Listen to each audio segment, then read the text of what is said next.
안녕하세요. 소리네 책방에 오신 걸 환영합니다. 오늘 소개해드릴 책은 이기주 작가님의 사랑은 내 시간을 기꺼이 건네주는 것이다 라는 책을 소개해드리려 합니다. 아시는 분들은 아실 테지만 제가 이기주 작가님을 정말 좋아합니다. 그래서 굉장히 두근거리는 마음으로 작가님의 책을 준비했는데요. 작가님은 굉장히 덤덤하지만 따뜻한 문체를 가지고 계세요. 그래서 읽는 동안 마음이 뜨겁지 않게 적당히 따뜻한 온도로 만들어 주십니다. 그리고 작가님의 책들을 읽으면서 제 입 밖으로 나오게 될 말들을 한 번 더 정리하게 되더라고요. 말의 중요성과 말의 온도를 더 피부로 느끼게 된 계기가 작가님의 책을 읽으면서였던 것 같아요. 그러면 이제 함께 이기주 작가님의 활자의 숲을 찬찬히 거닐어 볼까요? 읽기 전에 오늘도 마음이 편안하셨다면 구독과 좋아요 부탁드립니다.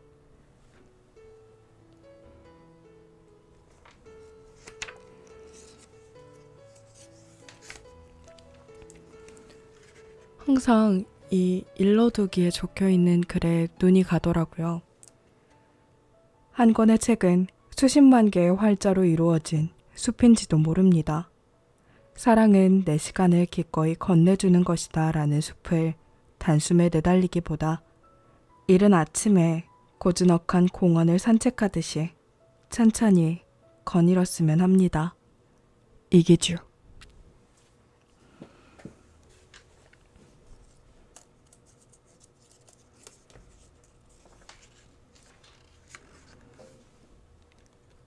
우리 오늘도 프롤로그 꼭 읽어봐야겠죠?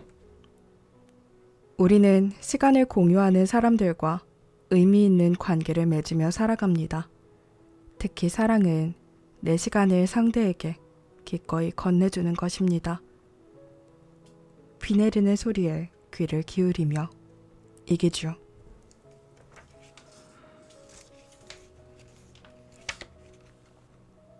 첫 번째 글은요. 사랑은 함부로 변명하지 않는다 입니다. 흔히들 말한다. 상대가 원하는 걸 해주는 것이 사랑이라고. 하지만 그건 작은 사랑인지도 모른다. 상대가 싫어하는 걸 하지 않는 것이야말로 큰 사랑이 아닐까. 사랑의 본질이 그렇다. 사랑은 함부로 변명하지 않는다. 사랑은 순간의 상황을 모면하기 위해 이리저리 돌려 말하거나 방패막이가 될 만한 부차적인 이유를 내세우지 않는다. 사랑은 핑계를 댈 시간에 둘 사이를 가로막는 문턱을 넘어가며 서로에게 향한다. 다음 글은 진실이라는 거울입니다. 우린 진실이라는 커다란 거울에서 떨어져 나온 조각을 각자 유리한 입장에서 바라본 뒤 내가 진실을 알고 있어 라고 힘주어 말하곤 한다. 깨지기 전 온전한 상태의 거울을 한 번도 본 적이 없으면서 말이다. 이 글이 진짜 생각이 많아지게 하지 않나요? 각자 유리한 입장에서 바라본 뒤 진실을 알고 있다고 이야기한다. 누군가 나의 이야기를 그렇게 한 적도 있을 테고 나도 그런 적이 있을지 몰라요.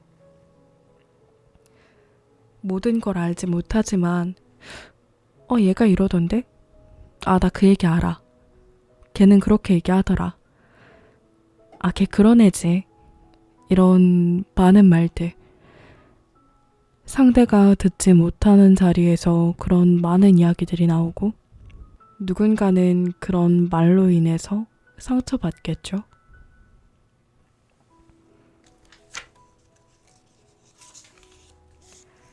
다음 글은 사람, 사랑, 삶이라는 글입니다. 어제는 노트북을 켜고 사람을 입력하려다 실수로 삶을 쳤다. 그리고 보니 사람에서 슬며시 받침을 바꾸면 사랑이 되고 사람에서 은밀하게 모음을 빼면 삶이 된다. 몇몇 언어학자는 사람, 사랑, 삶의 근원을 거슬러 올라가면 같은 본류를 만나게 된다고 주장한다. 세 단어 모두 하나의 어원에서 파생했다는 것이다. 세 단어가 닮아서일까? 사랑에 얽매이지 않고 살아가는 사람도, 사랑이 끼어들지 않는 삶도 없는 듯하다. 삶의 본질에 대해 우린 다양한 해석을 내놓거나 음미하기를 좋아한다. 해밍웨이는 인간은 파괴될 수는 있으나 패배하진 않는다고 했고, 어느 작가는 작은 인연과 오해를 풀기 위해 사는 것이 인생이라고 읊조렸다. 우린 다른 누군가를 만나기 위해 살아가고 있는 건지도 모른다는 영화 대사도 한 번쯤 되새길 만하다. 나는 어렵게 이야기하기보다 사람, 사랑, 삶, 이 세 단어의 유사성을 토대로 말하고 싶다. 사람이 사랑을 이루면서 살아가는 것, 그게 바로 삶이 아닐까? 저는 이기주 작가님의 책을 좋아하게 된 또 다른 이유가 이거라고 생각해요. 그 단어의 유래라던가 그 단어에 품고 있는 여러 가지 뜻을 이해하기 쉽게, 그리고 눈에 확 들어오게 많이 이야기를 해주시거든요. 그게 너무 좋더라고요.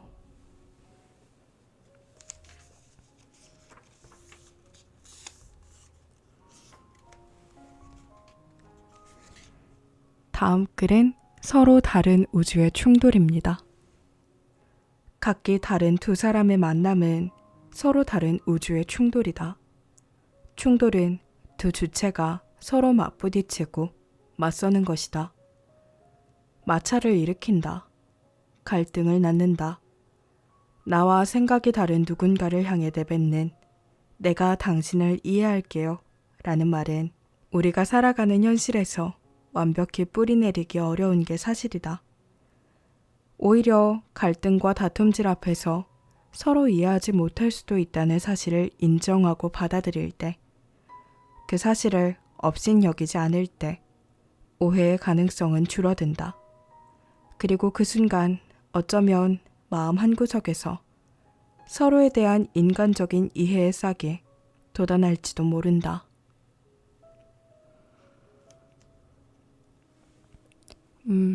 정말 공감 가는 글입니다. 각기 너무나 다른 생각을 가지고 있는 게 사람이고, 살아온 환경과 주어진 것들이 너무 다르잖아요. 그래서 정말 이해할 수 없는 사람도 있고, 나와 잘 맞는다 생각했지만 맞지 않는 사람도 있어요. 그 많은 사람들과 함께하는 게 삶이니까. 그 많은 사람들을 모두 이해할게요 라고 이야기하긴 사실 어렵잖아요. 이해한다 라고 이야기하지만 완벽히 이해하기도 어렵고요. 그냥 다름을 받아들일 줄 아는 마음이 필요한 것 같습니다.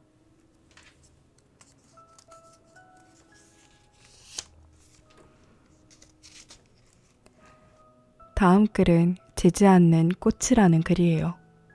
글이 동사 긁다에서 파생했다고 보는 시각이 있다. 글쓰기는 긁고 새기는 행위와 무관하지 않다. 글은 여백위에만 남겨지는 게 아니다. 머리와 가슴에도 새겨진다. 마음 깊숙이 꽂힌 글귀는 지지 않는 꽃이다. 우린 그 꽃을 바라보며 위안을 얻는다. 때론 단촐한 문장 한 줄이 상처를 보듬고 삶의 허기를 달래주기도 한다. 다음 글은 마음의 문을 열기 위해 라는 글입니다. 옛말에 이청득심이라 했다. 귀를 기울이면 사람의 마음을 얻을 수 있다는 뜻이다. 일리가 있다. 독일의 철학자 게오르크 헤겔은 마음의 문을 여는 손잡이는 바깥쪽에 아닌 안쪽에 있다고 말하지 않았던가. 상대가 스스로 손잡이를 돌려 마음의 문을 열고 나올 수 있도록 상대를 배려하고 존중해야 한다.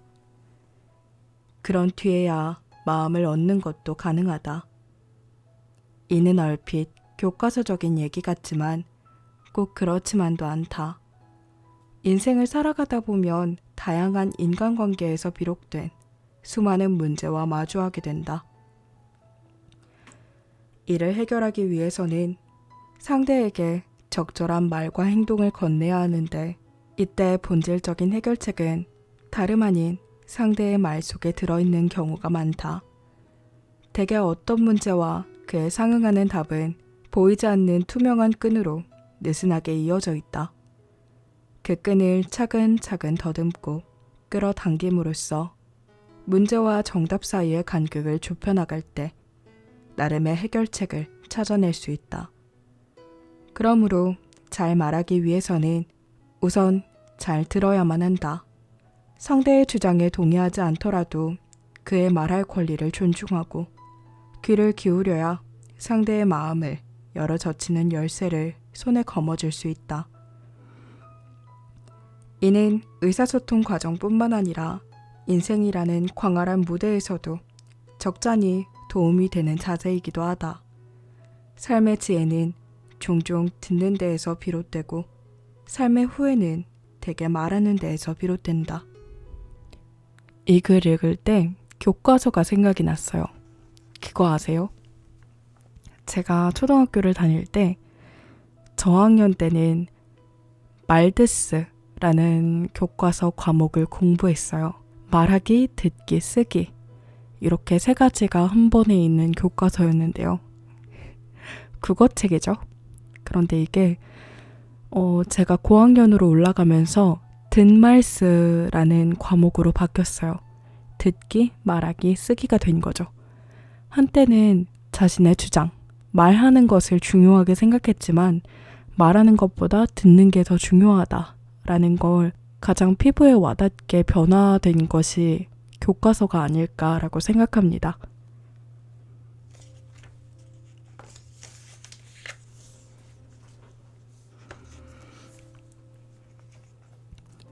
다음 글은 세상에서 가장 어려운 일입니다.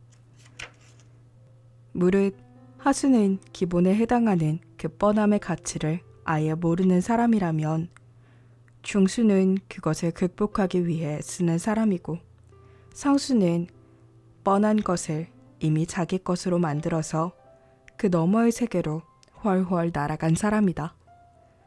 누구나 알고 있는 그 뻔하고 당연한 것을 잘 해내는 일이야말로 세상에서 가장 어려운 일인지 모른다.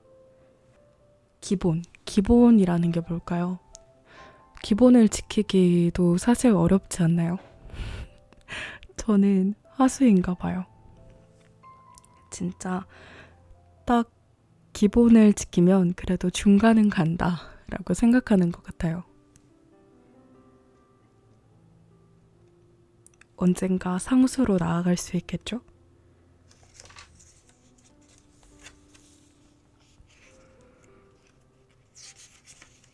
다음 글은 그리운 맛이라는 글입니다. 음식을 맛보며 과거를 떠올린다는 건 그 음식 자체가 그리운 게 아니라 함께 먹었던 사람과 분위기를 그리워하는 건지도 모른다. 그리운 맛은 그리운 기억을 호출한다. 그리운 기억을 호출한다. 혹시 여러분들 추억의 음식 같은 거 있나요? 초등학교 때 학교 앞에서 사 먹던 분식을 떠올리면 자연스레 초등학생 때가 떠오르고 저는 아빠가 끓여주던 고추장찌개, 계란찜 이런 게 가끔 생각나요. 제가 계란찜을 먹고 싶다라고 한 날이 있었어요. 그런데 이제 제가 얘기했던 계란찜은 뚝배기에 나오는 계란찜 있잖아요. 그걸 이야기한 거였는데 저희 아빠는 제가 먹고 싶다고 하니까 아침에 그걸 해주셨어요. 근데 이제 아빠가 해주신 건 제가 생각했던 그런 계란찜이 아니라 그 그릇에 넣고 찜기에 쪄서 하는 일본식 계란찜을 해주신 거예요. 사실 그게 더 손이 많이 가고 귀찮은 일이잖아요. 어린 마음에 이거 싫다고 투정 부렸던 기억이 있어요. 저의 추억의 맛은 그거인 것 같아요. 저의 그리운 맛은 그때 일인 것 같습니다. 계란찜. 저 이 글 읽을 때 되게 마음이 아팠는데 다음 글은 사연이라는 글입니다. 읽어볼게요. 대지에 발을 붙이고 사는 사람치고 사연 없는 이가 없다.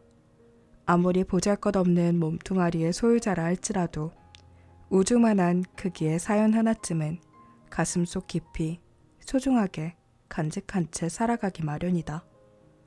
다만 그러한 과정과 까닭을 너그럽게 들어줄 사람이 많지 않은 게 현실인 듯하다. 우리 마음속에 그럴 만한 여유가 없기 때문일까? 아니면 우리 가슴에 그 무엇으로도 메울 수 없는 커다란 구멍이 나 있기 때문일까? 가끔은 아쉽기만 하다.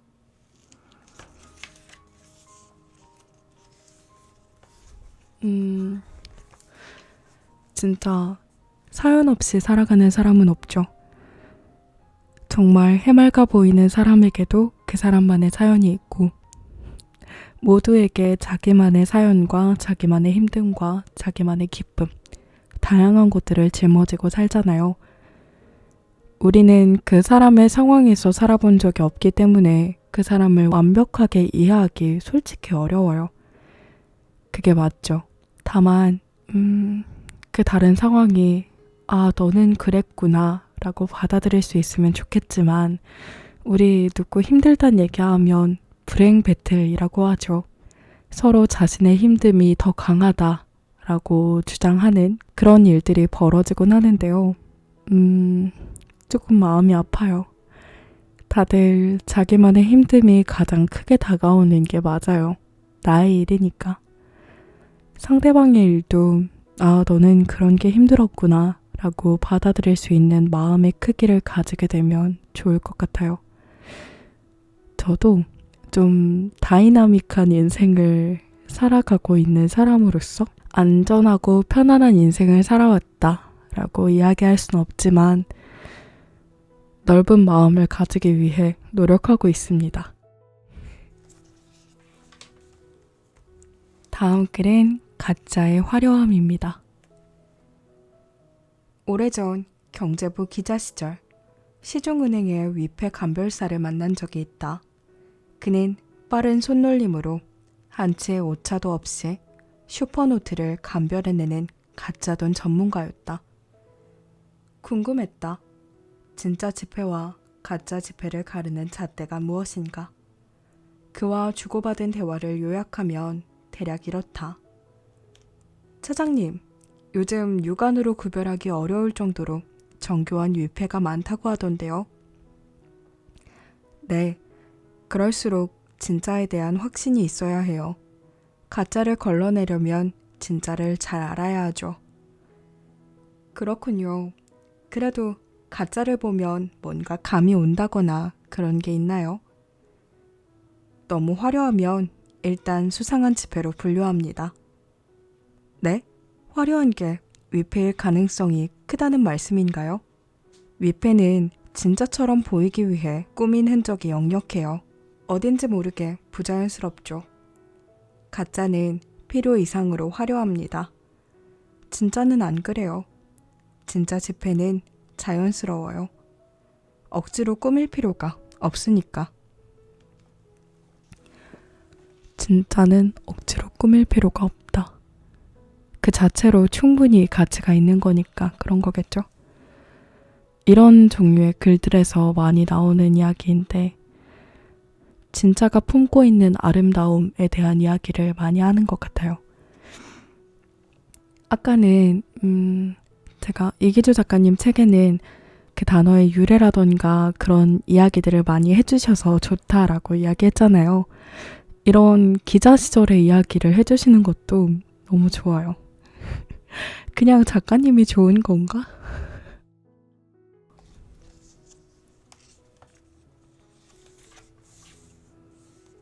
다음 글은 좋은 공간입니다. 로맨스 드라마에 자주 나오는 대사 중 좋은 구두는 당신을 좋은 곳으로 데려다 준다는 문장이 있다. 이는 필시 구두 회사가 간접 광고를 할 때 슬쩍 집어넣은 대사가 분명해 보이는데 어쨌든 이를 작가 입장에서 조금 비틀어도 충분히 말이 될 거라고 본다. 좋은 공간은 작가를 좋은 문장으로 데려다 준다. 물론 좋은 공간의 의미는 단순히 쾌적한 곳이 아니라 몸과 마음이 편안해지는 안식처이자 창의력과 집중력이 향상되는 창작의 공간을 의미할 것이다. 머릿속에서 빠져나온 문장이 손가락 사이로 흩어지지 않고 차분히 쌓이는 곳. 일상에서 얻은 깨달음과 아이디어가 솟아나 등잔 밑이 어둡다는 속담을 가르며 사방으로 쭉쭉 뻗어나가는 곳 말이다. 광화문 사거리에 위치한 포비라는 카페는 내게 그런 장소다. 이렇다 할 생각이나 글감이 떠오르지 않으면 나는 이곳에서 베이글과 커피를 시켜놓고 커다란 통창으로 거리를 내다보거나 카페 안에서 벌어지는 사소한 장면을 관찰한다. 그렇게 한동안 눈과 귀로 주변의 풍경과 소리를 흡수하다 보면 내 안에 뭔가 의미 있는 것들이 흘러들어오는 느낌이 든다. 언젠가 내 글로 옮겨질 그 무엇이. 예전에 알쓸신잡이라는 프로그램에서 김영하 작가님께서 이런 말씀을 하신 적이 있어요. 소설가란 단어를 수집하는 사람이다. 많은 사람들 입에서 나오는 다양한 단어들, 그리고 그 사람들의 입으로 나온 단어의 온도, 문장의 온도, 그런 것들을 더 살갗으로, 마음으로 느끼는 분들이 작가님들이 아닐까라는 생각이 듭니다.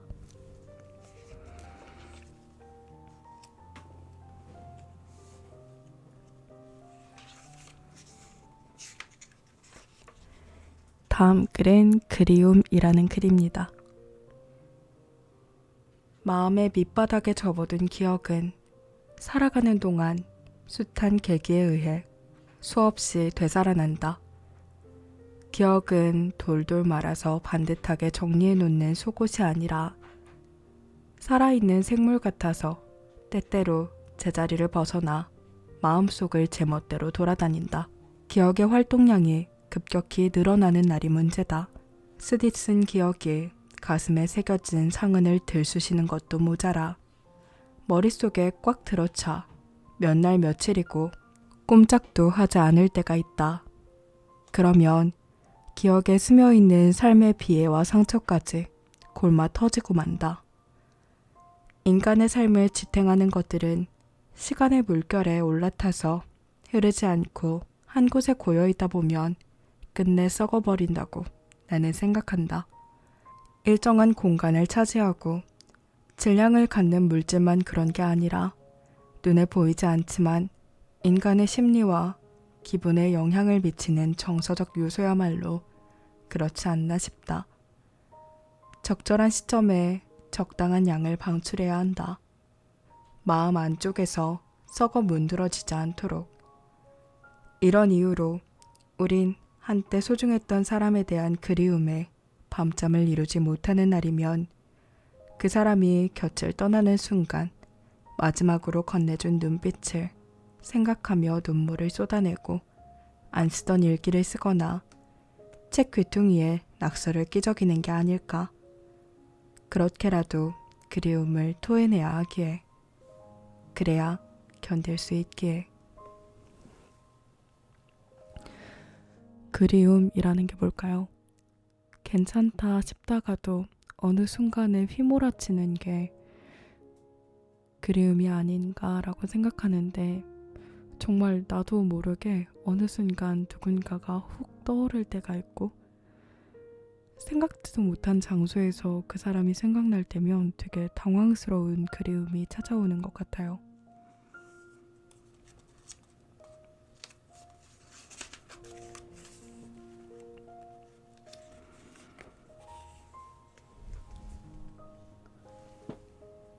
다음 글은 소음과 소리입니다. 소리는 고막을 두드리며 몸으로 스며든다. 하지만 소음은 고막을 찌른다. 소음이 들쑤시면 사람은 귀를 틀어막는다. 소음은 스며들지 않고 금세 소멸한다. 가끔은 내 입술을 뚫고 나오는 목소리가 말 그대로 소리인지 소음인지 천천히 되짚어 봄직하다. 제가 저의 활동명을 작은 소리라고 정하게 된 데에는 정말 많은 생각을 했던 것 같아요. 나를 표현할 수 있고 내가 어떻게 다가갈 수 있을까라는 생각들을 되게 많이 했는데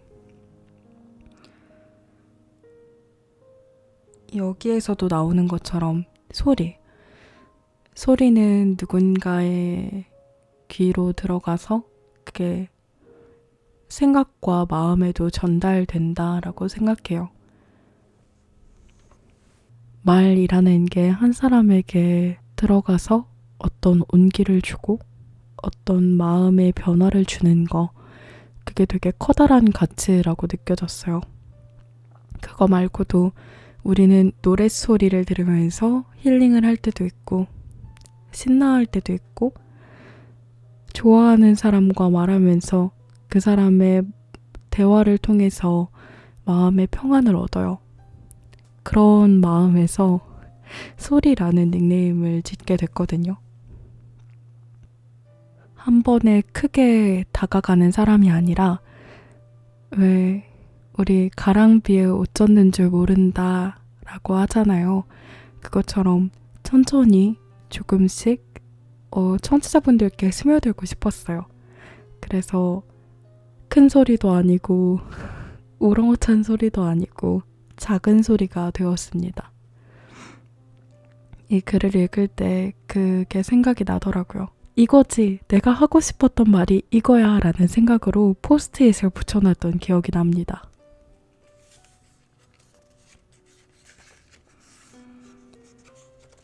다음 글, 오늘의 마지막 글입니다. 참된 위로입니다. 동사 알다는 명사 알에서 파생했다고 한다. 아는 행위는 사물과 현상의 외피뿐만 아니라 내부까지도 진득하게 헤아리는 걸 의미한다. 이를 사람에 대입해봤으면 한다. 우린 늘 누군가를 안다고 입버릇처럼 말한다. 한두 번 대화를 나누거나 우연히 겸상한 뒤 그 친구는 말이야, 내가 좀 알지 라는 식으로 쉽게 내뱉는다. 하지만 제한된 정보로는 그 사람의 진면목은 물론 바닥도 알 수 없는 법이다. 상대의 웃음 뒤에 감춰진 상처를 감지할 때, 상대방이 좋아하는 것뿐 아니라 싫어하는 것까지 헤아릴 때 그 사람을 좀 잘 안다고 겨우 말할 수 있지 않을까. 위로는 헤아림이라는 땅 위에 피는 꽃이다.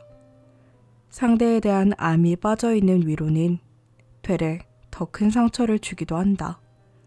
상대의 감정을 찬찬히 느낀 다음 슬픔을 달래줄 따뜻한 말을 조금 느린 박자로 꺼내도 늦지 않을 거라고 본다.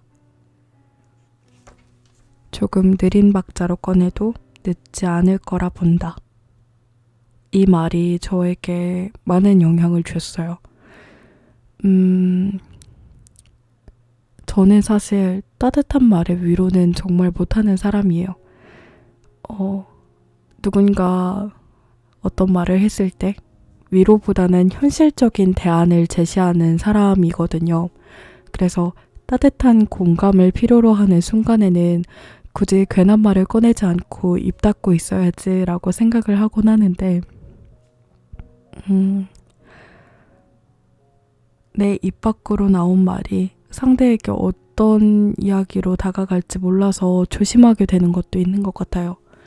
나는 너를 위로하고 싶어서 꺼낸 말인데 상대에게는 그게 위로가 아니라 공격으로 다가갈 수도 있다고 충분히 느끼거든요. 그래서 작가님의 책을 읽으면서 말을 한 번만 더 조금 더 정제하고 이 말을 건네도 괜찮을까? 라는 생각을 하게 되더라고요. 그게 작가님이 주는 말의 에너지라고 생각해요. 제가 작가님을 너무 좋아하다 보니 작가님의 언어의 온도라는 책을 친구에게 선물한 적이 있어요. 내 친구가 그 책을 읽고 이런 말을 하더라고요. 진짜 생각을 많이 하게 되더라. 말을 예쁘게 해야겠다는 생각이 들어. 라는 이야기를 했어요. 나는 좋은 뜻에서 건넸지만 상대에게는 날카로운 말로 충분히 다가갈 수 있잖아요. 말이라는 건 사람을 상처받게도 치유받게도 하는 거라서 우리가 잘 사용하면 명약이 될 수도 있다고 생각합니다. 독이 되는 어떤 약초들도 잘 정제하고 어떤 과정들을 거치면 약에 쓰인다고 하잖아요. 그것처럼 우리의 말은 아직 정제되어 있지 않은 상태인데 이걸 조금 더 정제하고 생각하는 과정을 통해서 약이 되는 그런 말을 건넬 수도 있다고 생각합니다. 그리고 이 책의 제목, 사랑은 내 시간을 기꺼이 건네주는 것이다. 그리고 프롤로그에 있었던 글. 시간을 공유하는 사람들과 의미 있는 관계를 맺으며 살아간다. 라는 이 말이 제 마음에 내려앉았던 것 같습니다. 정말 친했다가도 연락이 뜸해지고, 물론 연락을 하지 않더라도 시간이 지나도 언제 갑자기 연락하더라도 익숙하고 편안한 사람이 있지만 점점 연락이 뜸해지고 어느 날 갑자기 연락을 하게 된다거나 만나게 되면 어색하다, 이제는 조금 불편하다라고 느껴지는 사람들도 있어요. 함께 많은 시간을 보낼 때는 서로 많이 맞춰져 있는 상태라고 생각해요. 그 사람과 자주 부딪히면서 이 사람은 이런 걸 싫어하는구나. 이 사람은 이런 걸 좋아하지. 난 이런 걸 조심해야겠다. 이런 생각들을 하고 있는데 이제 시간이 지나면서 그 사람을 오랫동안 만나지 않다가 만나게 되면 그 사람이 싫어했던 것과 좋아했던 그런 사소한 것들을 전부 기억할 순 없잖아요. 그래서 아무래도 오랜만에 만나게 되면 함께한 시간이 점점 줄어들게 되면 그런 일들이 생긴다라는 생각이 들어서 제목과 그 글을 읽을 때 되게 많은 공감을 했어요. 그래서 제 유튜브 영상이나 방송할 때 채팅창을 보면 항상 저와 함께 해주시는 분들이 있고 저와 많은 시간을 보내주시는 분들이 있어요. 시간은 금이다 라는 말이 괜히 있는 게 아닐 정도로 되게 소중한 시간인데 스푼라디오라는 어플리케이션 특성상 방송을 한 번 하면 2시간이 최대예요. 짧다고 이야기하는 사람도 있지만 2시간은 하루에서 굉장히 큰 시간이잖아요. 자는 시간을 제외하게 되면 그 시간을 할애해서 제 목소리를 들어주고 제 이야기를 들어주신다라는 것 자체가 저한테는 되게 크게 다가온 것 같습니다. 결론은 함께 해주셔서 감사하고 작가님 책이 너무 좋다라는 이야기였습니다. 그럼 오늘 이기주 작가님의 사랑은 내 시간을 기꺼이 건네주는 것이다는 여기까지 하도록 하겠습니다. 여러분의 마음에도 따뜻한 온기의 나비로 내려앉길 바랍니다. 작가님의 활자의 숲을 찬찬히 거닐면서 마음의 여유를 찾아보시는 건 어떨까요? 오늘도 제 작은 소리에 귀 기울여 주셔서 감사합니다. 여러분들의 오늘이 어제보다 조금 더 반짝이는 하루 되길 응원할게요. 안녕. 감사합니다.